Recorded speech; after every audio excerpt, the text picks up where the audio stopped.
Bago ko po simulan ang ating kwento ngayong araw, ay gusto ko lamang po sanang humingi ng maliit na pabor. Kung pwede lang po sana na pakisubscribe po ng aking munting channel. Dahil para po sa akin ay napakalaking bagay ng pag-subscribe po ninyo. At sinisigurado ko po na babalik sa inyo ang napakalaking blessings. Kaya hindi ko na po ito patatagalin at umpisa na po natin ang ating kwento. Marino, ganito ang gagawin mo. Kailangan mong magpanggap bilang isang vendor sa tapat ng kumpanya ng ating papa. Para malaman natin kung ano ba talaga ang pangunahing dahilan. Kung bakit lahat ng mga empleyado natin doon ay mga nagre-resign. At kung bakit patuloy ang pagkalugi ng kumpanya ni papa. Wala na tayong ibang paraan para mahuli natin ang salot ng kumpanya. Kaya kahit imposible, kailangan natin itong gawin. Ito na lang ang naiisip kong paraan. Ito ang sabi ni Michael sa bunsong kapatid na si Marino. Sige po kuya, ako na po ang bahala kung paano ko didiskarte ng pagdidisguise. Para naman makatulong din ako sa kumpanya ni papa. Naawa na din ako sa kanya dahil araw-araw na lamang siyang nag-iisip kung paano ba makakabawi sa pagkalugi ang kumpanya niya. Tsaka kung ano nga bang dahilan kung bakit wala nang tumatagal na bagong empleyado sa kumpanya. Samantalang dati naman, halos inaabot ng ilang taon ng mga empleyado niya bago mag-resign. Pero ngayon ay halos 3 days pa lang, mga nagre-resign na. Nararamdaman ko talaga kuya na may nangyayaring kakaiba sa loob ng kumpanya. Sabi naman ni Marino. Sige lang, basta wag na wag kang magpapahalata sa kanila. Dapat maging simple ka lang. Ilang araw lang naman siguro yun. Ikaw ang tanging pag-asa ng Papa Bunso para matapos ng lahat ng kalokohan sa kumpanya niya. Huwag ka mag-alala, sasamahan kita. Pahabol na sabi pa ni Michael. Opo kuya, bibilisan ko pang pag-iimbestiga at babalik ako dito sa bahay na maayos ng lahat. Pagtatapos na sabi ni Marino. Si Marino at Michael na lamang ang kasama ng matandang CEO na si Marcelino. Nagmamay-ari ng isang kumpanya na paggawaan ng sabon. Namatay kasi ang asawa nitong si Juliana noong nakaraang taon lamang dahil sa heart attack. Sobrang bait ng matanda. Kaya naman lahat ng mga naging empleyado niya ay halos kasundo nito. Hindi niya itinataas ang kanyang sarili para lamang respetuhin ng mga tao niya. Bagkos ay palagi itong nagpapakumbaba at nakaapak sa lupa. Kaya sobrang taas ng paggalang at pagrespeto sa kanya ng kanyang mga empleyado. Isang araw ay labis na nagtataka itong si Mr. Marcelino dahil tila malaki na ang nalulugi sa kanyang kumpanya. Kaya bumisita siya doon upang alamin ang tunay na dahilan. Kinausap niya ang kanyang katiwala doon na si Gregorio na naging matalik niyang kaibigan sa kumpanya na naging katiwala na din niya ngayon. Gregorio, kaibigan, palagi ko nang napapansin ang tila pagkaubos ng mga empleyado natin sa kumpanya ko. Madaming mga tauhan ang hindi natagal at palagi na lamang nagre-resign.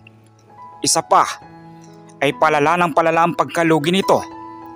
Pag hindi ito mapipigilan, ay baka mabankrupt na ito at tuluyan ka ng maipasara ang kumpanya. Malungkot na sabi ni Marcelino. Hindi ko din alam pare kung anong dahilan. Di ba madami naman tayo palaging order? Bakit naman malulugi? Tsaka tungkol naman sa mga tao kung bakit hindi nagtatagal. Baka naman hindi kinakayang trabaho dito. Okay naman ang pagsasama namin dito. Sa totoo nga, para kami magkakapatid sa trabaho kung magturingan. Pagsisinungaling pa ng lalaki. Oo, madaming ang order. Pero mas madami ang gastos kesa sa benta. Ayaw ko mang isipin. Hindi kaya may mga empleyado tayong gumagawa ng hindi maganda dito? Paghihinala pa ni Marcelino. Wala naman ako napapansin dito pare. Kasi palagi naman akong andito lang, di ba? Ganto na lang pare, magsusubaybay na lang ako dito. Huliin ko kung sino bang gumagawa ng kalokohan para maturuan ng leksyon ng mga yun. Sabi pa ng kaibigan ni Marcelino. Kaya naman matapos ang ilang minutong pag-uusap ay muli na siyang sumakay ng kotse. para umuwi na sa kanilang bahay. Lungkot na lungkot siya dahil sa pag-iisip kung itutuloy niya bang isara ang kumpanya o ipagpapatuloy niya pa ito. Nang makababa siya ng sasakyan ay agad siyang sinalubong ng kanyang dalawang anak. Daddy, kamusta po? Ano pong balita niyo sa kumpanya niyo? May nakuha po ba kayong impormasyon kung ano pong dahilan ng pagkalugi nito? Tanong ng kanyang panganay na anak na si Michael. Yumuko lamang ang matanda bago umimik. Di ko na alam ang gagawin ko mga anak. Ang sabi kasi sa akin ng kaibigan ko na katiwala ko doon ay okay naman daw ang pamamalakad niya doon at maganda naman daw ang pagsasamahan nila. Wala naman din daw siyang nababalitaan na gumagawa ng kalokohan doon sa loob. Kaya di ko alam kung ano ba talagang dahilan ng pagkalugi noon. Malungkot na sabi ng matanda. Huwag po kayo mag-alala papa. Malalaman niyo din po kung anong pangunahing dahilan ng pagkalugi ng inyong kumpanya. Alalahanin niyo po yung kasabihan na walang lihim na hindi nabubunyag. Lalabas at lalabas din po ang katotohanan kung bakit patuloy na nalulugi ang inyong kumpanya at kung bakit nag-aalisan po ang mga bagong empleyado ninyo. Nakangiting sabi ng bunsong anak na si Marino. Salamat mga anak sa pagiging concern niyo sa kumpanya ko. Maiwan ko na kayo dyan at papasok na ako ng kwarto ko. Gusto ko munang makapagpahinga at medyo masama na ang pakiramdam ko. Sabi nito sa mga anak. Naiwan naman ang dalawang magkapatid. Awang-awa sila sa kanilang papa dahil kitang-kita sa mukha nito ang kalungkutan. Kaya naman kinabukasan ay sinimulan na nila ang kanilang plano. Sikreto silang pumunta sa kumpanya ng kanilang ama. Nagsuot ng simpleng damit itong si Marino at nagdala ng mga pagkain sa harap ng kumpanya. Habang si Michael naman ay nasa paligid lamang niya at sumusubaybay sa kung anong magaganap. Kuya, ate, bili na po kayo ng mga paninda ko. Mga pangulam po ito. Masarap po ito at mura lang. Bili na po kayo. Pag-aalok ni Marino sa mga empleyadong dumadaan. Maya-maya lang ay may isang trabahador ang lumapit sa kanya. Iyo, magkano ang paninda mong ulam? Maaari bang makabili ng isang potahe lang? Tanong sa kanya ng isang babae na may edad na. Opo ma'am, 30 pesos lamang po ang isang order. Ano pong gusto nyo? May adobo, sinigang, kaldereta at minudo po akong tinda. Pili lang po kayo. Nakangiting sabi niya. Naku, ang mura-mura naman ng mga paninda mo iyo. Sige bigyan mo ako ng 2 potahe kahit ano. Sabi ng babae. Binigyan niya ito ng isang sinigang at adobo bago nagpasalamat. Dahil narinig ng mga dumadaan ng presyo ng kanyang paninda ay dinumog siya ng mga customer na naging dahilan ng pagdami ng tao. Ngunit napatahimik ang lahat ng isang malakas na sigaw ang kanilang narinig. Naku, hayan na si Sir Gregorio, ang piling tagapagmana ng kumpanya. Palagi na lamang nakasigaw. Wala naman tayo sa loob ng kumpanya. Narinig niyang sabi ng isang empleyado na bumibili ng paninda niya. Hay nako, kaya walang tumagal na empleyado ngayon dyan sa kumpanya. Dahil sa kanya, ang sama-sama ng ugali niya. Sabi pa ng isa. Maya-maya ay lumapit na itong si Gregorio at kinausap ang mga empleyado. Ang tatangan niyong lahat. Bakit nyo hinahayaan na may magtinda dito sa harap ng kumpanya na pag-aari ko? Ayaw na ayaw ko na may mga vendor dito dahil ang pangit tingnan. Sumisigaw na sabi ni Gregorio. Nagulat naman itong si Marino nang sabihin nito na pag-aari daw niya ang kumpanya. Sir, paano magiging sa iyo itong kumpanyang ito? Hindi naman sa iyo ito ah. Katiwala ka lang naman ng may-ari na si Sir Marcelino, di ba? Huwag mo namang angkinin ang hindi mo pag-aari. Tsaka isa pa, nagtitinda lang naman ng bata dito sa harap ah. Wala namang masama siguro dun, di ba? Matapang na sagot ng lalaki na si Edo. Kahit kailan talaga Edo, pakialamero ka. Hintayin mo lang pag naging akin itong kumpanya na ito. Ikaw talaga ang unang-una kong tatanggalin at luluhod ka sa akin sa pagmamakaawa. Kaya magsaya ka na habang di ka pa ito pag-aari. Natatawang sabi ni Gregorio. Asa ka na magpaalipin ako sa'yo. Kaya madaming mga empleyadong hindi tumatagal dito sa kumpanya dahil sa asal at pamamalakad mong bulok. Tsaka isa pa, akala mo ba hindi namin alam ang ginagawa mong kalokohan dito? Di ba nagnanakaw ka ng mga gamit ng kumpanya at binebenta mo sa labas? At hindi lang yun, alam din naming ikaw ang dahilan kung bakit nalulugi ang kumpanya na ito. Kaya huwag kang magmayabang sa amin dahil alam namin ang baho mo. Bulgar pa ng isang empleyado. Labis naman na nanlaki ang mata nitong si Michael dahil sa kanyang narinig. Mabuti na lamang at nag-record na siya sa kanyang cellphone kanina, kaya sigurado siya na mare-record ng lahat ng usapan ng mga ito. Kahit anong sabihin mo o kahit magsumbong ka sa may-ari nitong kumpanya ay hindi ka paniniwalaan noon dahil kaibigan ako noon. At sa akin lang siya maniniwala dahil ako lang ang tanging pinagkakatiwalaan niya. Kaya wala ka na magagawa. Masyado kang pakialamero. Tumabi nga kayo dyan. Paharang-harang kayo. Sumisigaw nitong sabi bago hinawi ang mga empleyado at pumunta sa harapan ng nagtitindang binata. Alam mo bata, hindi na babagi ang isang hamak na vendor na katulad mo dito sa kumpanyang ito. Nang dahil sa'yo, ang aga-agay na bad trip ako. Umalis ka na dito kung ayaw mong itaob ko ang paninda mo. Galit na sabi niya. Wala naman po akong ginagawa na masama, sir.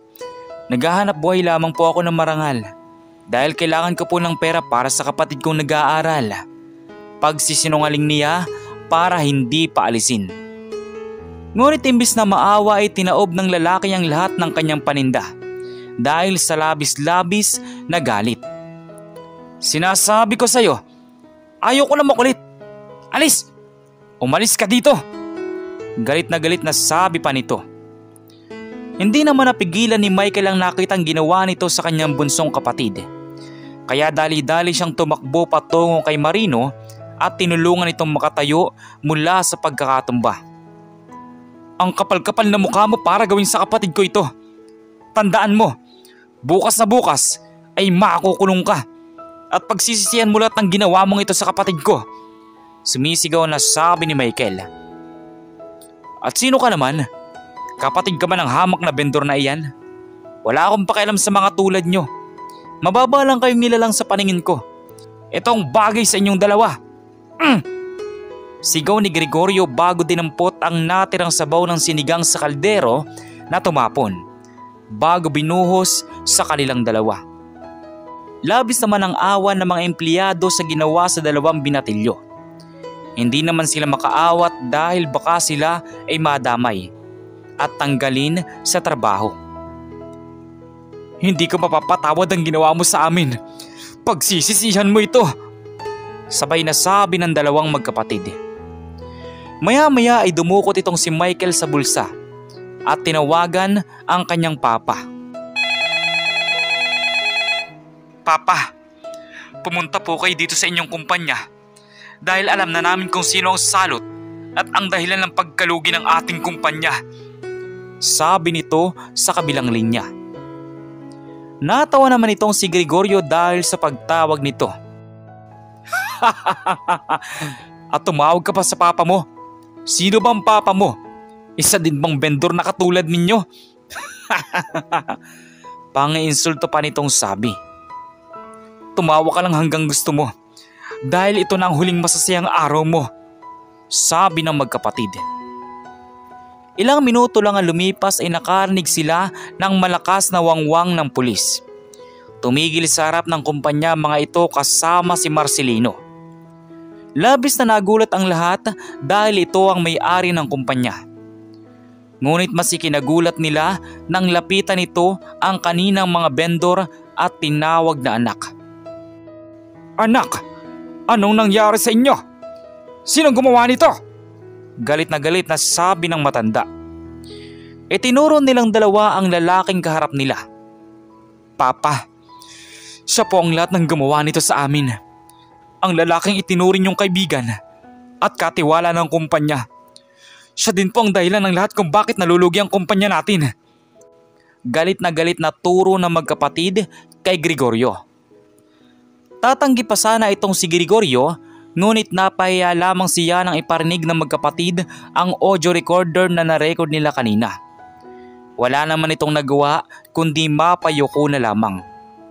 Isang malakas na suntok naman ang natanggap niya mula kay Marcelino. Ang kapal na mukha mo, Gregorio! Pinagkatiwalaan kita! Pero ikaw palang dahilan kung bakit patuloy na nalulugi ang kumpanya ko. Dahil sa ginawa mo, mabubulak ka sa kulungan! Galit na sabi ng may-ari. Agad na pinapusasan itong si Gregorio sa mga pulis at agad na dinala sa kulungan upang pagdusahan ang lahat ng kamaliang ginawa nito at pagnanakaw na ginagawa niya sa kumpanya. Labis naman na natuwa ang mga empleyado dahil sa nangyari sa mayabang na si Gregorio. Natuwa sila dahil matatapos na ang lahat ng katarantaduhan na ginagawa nito sa kumpanya. Simula noon ay ang dalawang magkapatid na Michael at Marino na ang nag-manage ng kanilang kumpanya. Labis-labis na natuwa ang mga empleyado dahil sa kabutihan ng loob ng mga ito. Dahil kung ituring sila ay hindi basta lamang empleyado, kundi parang kapamilya na din. Samantala mabilis na lumipas sa mga buwan at unti-unti nang nakabalik ang dating sigla ng kumpanya dahil sa magandang pamamalakad ng bagong tagapag-alaga ng company. Tunay nga na walang lihim na hindi nabubunyag. Ang lahat ng mali nating ginagawa ay mabubunyag at mabubunyag din. Kahit anong tago mo dito dahil sa bandang huli, lalabas din ang lahat ng lihim at baho na itinatago mo.